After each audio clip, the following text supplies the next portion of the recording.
ಅವರಿಗೆ ಹಿಂದೂ ಅಂತ ಹೇಳಬಾರ್ದು ಅಂತದೆ.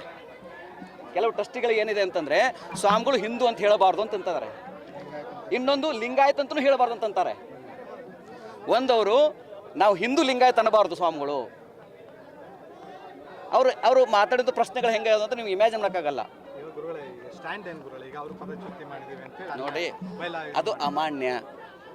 12 ಜನಗಳ ಮಠ ಅಲ್ಲ ಇದು. 12 ಜನಗಳ ದುಡ್ಡು ಹಾಕ್ಕೊಂಡು ಮಠ ಕಟ್ಟಿಲ್ಲ. ಈ ಮಠ ಕಟ್ಟಿದವರು ಲಕ್ಷಾಂತರ ಜನ ಬಡ ಪಂಚಮಸಾಲಿಗಳು, ರೈತರು. ಹಾಗಾಗಿ ಈ ಮಠ ಇನ್ನು ರಾಷ್ಟ್ರ ಅಂತಾರಾಷ್ಟ್ರ ಮಟ್ಟದಲ್ಲಿ ಬೆಳೆಸ್ತೇವೆ ಅನ್ನೋದು ಸಂಕಲ್ಪ ನಮಗಿದೆ.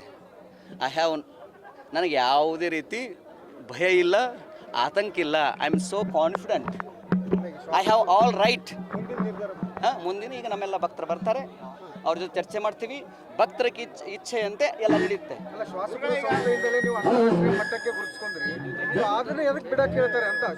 ಈಗ ನಾರ್ಮಲ್ ಆಗಿ ಯಾವುದೇ ಒಬ್ಬ ಸ್ವಾಮಿಗಳಿಗೆ ಏನೇ ಹೇಳ್ಬೇಕಂತಂದ್ರೆ ಅವ್ರಿಗೆ ಯಾವುದೇ ಸ್ಟ್ರಾಂಗ್ ಇದನ್ನಿಲ್ಲ, ಎವಿಡೆನ್ಸ್ ಇಲ್ಲ. ನೋಡ್ರಿ, ಸ್ವಾಮಿಗಳಿಗೆ ಯಾವುದೇ ಸ್ವಾಮಿಗಳು ಏನು ಮಾಡ್ಬೇಕಂದ್ರೆ ಗಚ್ಚೆ ಕೈ ಬಾಯಿ ಗಚ್ಚಿರ್ಬೇಕು ಅಂತ, ಅದನ್ನ ಬಿಟ್ಟು ಅವ್ರು ಹೇಳಕ್ ನಮ್ಮ ಬಗ್ಗೆ ಏನಿಲ್ಲ, ವಿಷಯ ಡೈವರ್ಟ್ ಮಾಡಿದ್ದಾರೆ ಅಷ್ಟೇ. ಅಂದ್ರೆ ಅವರು ಒಂದು ಸ್ಕೀಮ್ ಮಾಡ್ಕೊಂಡಿದ್ದಾರೆ. ಈ ಪ್ರತಿ 5 ವರ್ಷಕ್ಕೆ ಒಬ್ಬ ಸ್ವಾಮಿ ತೆಗೆದು ಇನ್ನೊಂದು ಸ್ವಾಮಿ ಮಾಡ್ಬೋದು. ಆ ಸ್ವಾಮಿಗಳ ಕಾಲದಲ್ಲಿ ಏನು ಹಣ ಬರ್ತಾರೆ ಎಲ್ಲ ನಮ್ಗೆ ಹಾಕೋಬೇಕು, ನಮ್ ಕೈ ಹಾಕೋಬೇಕು ಅನ್ನೋದು ಇದೆ ಅವ್ರಿಗೆ ಅಷ್ಟೇ. ಹಾಗೆ ಸಮಾಜ ಕಟ್ಟಬೇಕು ಅನ್ನೋದು ಯಾವ ಉದ್ದೇಶ ಇಲ್ಲ. ಹಂಗಿದ್ರೆ ಇಲ್ಲಿವರೆಗೆ ಅವರೇ ಟ್ರಸ್ಟ್ಗಳು ಇರ್ತಿರಲಿಲ್ಲ. ಪ್ರತಿ 5 ವರ್ಷದ ಹೊಸ ಟ್ರಸ್ಟ್ಗಳು ಇರಬೇಕಾಗಿತ್ತು. ಯಾಕಂದ್ರೆ ಫಾಲೋ ಮಾಡಿಲ್ಲ ಅವರು. ನೋಡಿ, ಇದರಲ್ಲಿ ಕೆಲವರು ಪಕ್ಕ ಆಂಟಿ ಹಿಂದೂಗಳಿದ್ದಾರೆ. ಆ ಟ್ರಸ್ಟಿಗಳಲ್ಲಿ ಅವ್ರ ಹೆಸರು ಕೂಡ ನಾನು ಹೇಳಬಲ್ಲೆ, ಸಮಯ ಸಂದರ್ಭದಲ್ಲಿ ಹೇಳ್ತೇನೆ. ಮತ್ತು ಆಂಟಿ ಲಿಂಗಾಯತರಿದ್ದಾರೆ ಅವರು. ಇವತ್ತಿಗೂ ನಿಮ್ಗೆ ಗೊತ್ತಿರಲಿ, ಮಠದಲ್ಲಿ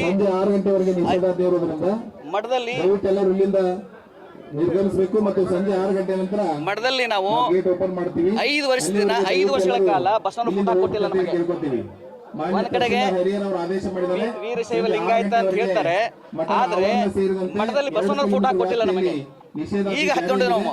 ಓಂ ಶ್ರೀ ಗುರು ಬಸವಲಿಂಗ ಬರೀತಾ ಇಲ್ಲ, ಬರ್ಸಕ್ಕಾಗಿರ್ಲಿಲ್ಲ ಅವರಿಗೆ. ಹಾಗಾಗಿ ನಾವು ಬಹಳ ಕಾನ್ಫಿಡೆಂಟ್ ಇದ್ದೀವಿ. ಭಕ್ತರು ಬರ್ತಾರೆ.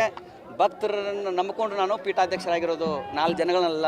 ಮತ್ತು ನಮ್ಮ ಸಂಪುಟದಲ್ಲಿ, ನಮ್ದೇನು ಸಂಪುಟ ಇದೆಯಲ್ಲ, ಯಾವುದೋ ಒಬ್ಬ ಮಟ್ಟದ ಸ್ವಾಮಿಗಳು ಮಾಡ್ಬೇಕಂದ್ರೆ ಸಂಪುಟ ಕೊಡ್ತಾರೆ. ಅಲ್ಲಿ ಶ್ವಾಸವನ್ನು ಬಿಡಬೇಕಂತ ಇಲ್ಲ, ಎಲ್ಲಿ ಉಲ್ಲೇಖ ಆಗಿಲ್ಲ. ಹಾಗಾಗಿ ತಾವೇ ಕ್ರಿಯೇಟ್ ಮಾಡ್ಕೋತಾರೆ. ಈಗ ಹೇಳಕ್ ಏನ್ ರೀಸನ್ ಇಲ್ಲಲ್ಲ. ಅವ್ರ ಮೇಲೆ ಗುರುತರ ಆಗಿರುವಂತ ಆರೋಪಗಳಿದಾವೆ, ಲೆಕ್ಕ ಕೊಡಿ ಅಂತೇಳಿ.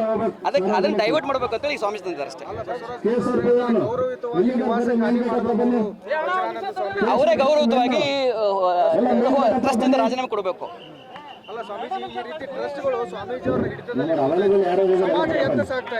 ಅದಕ್ಕೆ ಈಗ ಸಮಾಜಕ್ಕೆ ಬಿಡ್ತೀನಿ, ಅದ್ರ ವಿವೇಚನೆಗೆ.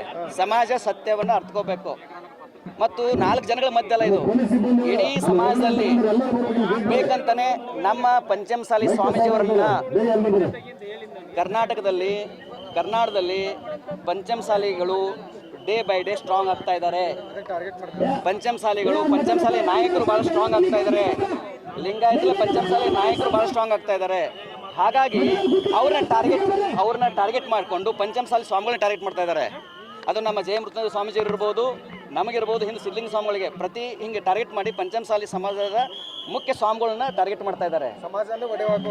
ಸಮಾಜ ನಾಯಕರಲ್ಲಿ ಭಿನ್ನಾಭಿಪ್ರಾಯ ಮಾಡಬೇಕು, ಸ್ವಾಮಿಗಳ ಬಗ್ಗೆ ಕಪ್ಪು ಚುಕ್ಕೆಯನ್ನು ತರಬೇಕು ಅನ್ನೋಂಥದ್ದು ಒಂದು ವ್ಯವಸ್ಥಿತವಾಗಿರೋ ಷಡ್ಯಂತ್ರ ನಡೀತಾ ಇದೆ. ನೋಡೋಣ, ನಮ್ಮ ಭಕ್ತರ ಜೊತೆ ಕುತ್ಕೊಂತೀವಿ. ನಮ್ಮ ಭಕ್ತರಿಗಿಂತ ದೊಡ್ಡದಲ್ಲ, ಭಕ್ತನೇ ಭೂಮಿಯಲ್ಲಿ ಬಂತು.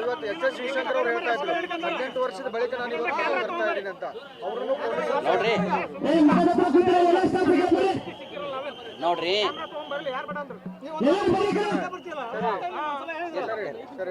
ಒಂದು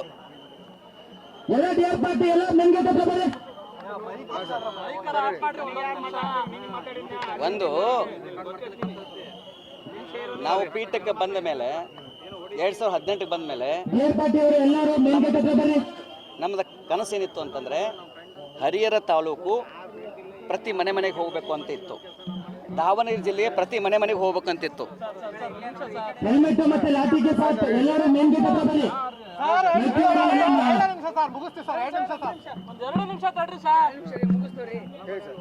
ನಾವು ಪೀಠಕ್ಕೆ 2018 ಬಂದ ಮೇಲೆ ನಮ್ಮನ್ನು ವ್ಯವಸ್ಥಿತವಾಗಿ ಹರಿಹರ ತಾಲೂಕು ದಾವಣಗೆರೆ ಜಿಲ್ಲೆಗೆ ಯಾವುದೇ ಭಕ್ತರ ಮನೆಗೆ ಹೋಗೋದಂಗೆ ನೋಡ್ಕೊಂಡಿದ್ದಾರೆ. ಹರಿಹರ ತಾಲೂಕು ಮತ್ತು ಮನೆ ಗೆದ್ದು ಮಾರು ಗೆಲ್ಲಬೇಕಲ್ವಾ, ನಮ್ಮನ್ನು ವ್ಯವಸ್ಥಿತವಾಗಿ ಮನೆಯೇ ಗೆಲ್ಲದಂಗೆ ನೋಡ್ಕೊಂಡಿದ್ದಾರೆ. ಆದರೆ ಇತ್ತೀಚಿನ ದಿನಗಳಲ್ಲಿ ನಾವು ಭಾಳ ಗಟ್ಟಿಯಾಗಿ ನಮ್ಮ ಡಾಕ್ಟರ್ ರಾಜ್ಕುಮಾರ್ ಅವರು ಬಂದ ಮೇಲೆ ನಾವು ಭಕ್ತರ ಬಡವರ ಮನೆಗೆ ಹೋಗ್ತಾ ಇದ್ದೀವಿ. ಯಾವುದೇ ಒಂದು ಬಡವರ ಮನೆಗೆ ಹೋದರೆ ನೀವು ಚಿತ್ರದುರ್ಗ ಜಿಲ್ಲೆ ಕೇಳ್ಕೊಂಡು ಬನ್ನಿ, ಕೊಪ್ಪಳ ಜಿಲ್ಲೆ ತೆಗೆದುಕೊಂಡು ಬನ್ನಿ, ಎಲ್ಲ ಕಡೆಗೆ ಪ್ರವಾಸವನ್ನು ಮಾಡ್ತಾ ಇದ್ದಾಗ ಯಾರು ಬಡ್ಕೊಂಡು ಅಲ್ಲೇ ದುಡ್ಡು ಕೊಟ್ಟು ಬರ್ತೀವಿ ನಾವು. ಕೆಲವೊಂದಿಷ್ಟು ಭಕ್ತರು ಹೇಳ್ತಾ ಇದ್ರು ಮೊದಲೆಲ್ಲ ಸ್ಕ್ರಿಪ್ಟೆಡ್ ಭಾಷಣ ಬರೆದ್ಬಿಡ್ತಿದ್ರು, ಇದನ್ನೇ ಮಾತಾಡಬೇಕು ಅಂತ ಹೇಳ್ತಿದ್ರು. ನೋಡ್ರಿ, ಅದನ್ನು ಸಮಯ ಸಂದರ್ಭ ಇವತ್ತಿಗೆ ಇಷ್ಟು ಸಾಕು. ಬಟ್ ನಾನು ಎಲ್ಲ ನಿಮ್ಮ ಮಾಧ್ಯಮ ಹೇಳ್ತಿದ್ದೀನಿ, ಭಕ್ತನೇ ಭೂಮಿಯ ಮೇಲೆ ಭಗವಂತ, ಪಂಚಮಸಾಲಿ ಸಮಾಜವೇ ನನ್ನ ಶ್ವಾಸ. ನನ್ನ ಇವತ್ತಿಗೆ ಒಂದೇ ₹1 ಯಾರಿಗೂ ನನಗೆ ಕೈ ಒಡ್ಡಿಲ್ಲ. ನಮ್ಮದು ಕೊಡುವಂಥದ್ದು, ಕೇಳುವಂಥದ್ದಲ್ಲ. ಆದರೆ ಭಕ್ತರು ನನಗೆ ಪ್ರಸಾದವನ್ನು ಕೊಟ್ಟಾರೆ, ರೊಟ್ಟಿ ಮಾಡಿ ಕೊಟ್ಟಾರೆ, ಅನ್ನ ಮಾಡಿ ಕೊಟ್ಟಾರೆ, ಸಾಂಬಾರು ಕೊಟ್ಟಾರೆ, ಚಟ್ನಿ ಮಾಡಿ ಕೊಟ್ಟಾರೆ. ಅವ್ರ ಋಣದಲ್ಲಿ ನಾನಿದ್ದೇನೆ. ನಾವು ಉಳಿದಾರೊಬ್ಬರ ಋಣದಲ್ಲಿಲ್ಲ, ಭಕ್ತರ ಋಣದಲ್ಲಿದ್ದೇವೆ. ಹಾಗಾಗಿ ಭಕ್ತರು ಏನು ಹೇಳ್ತಾರೆ ಅದು ಫೈನಲ್, 4 ಜನ ಫೈನಲ್ ಅಲ್ಲ. ಭಕ್ತರ ಸಭೆ ನಡೆಸಿ ಮುಂದಿನ ನಿರ್ಧಾರ ಖಂಡಿತ ಭಕ್ತರ ಜೊತೆಗೆ ಚರ್ಚೆ ಮಾಡ್ತೇವೆ. ನಮ್ಮೆಲ್ಲ ಸಮುದಾಯದ ಮುಖಂಡರು ಬರ್ತಾರೆ, ಅವರೆಲ್ಲ ಚರ್ಚೆ ಮಾಡ್ತಾರೆ. ಅವರು ಹೇಳಬೇಕು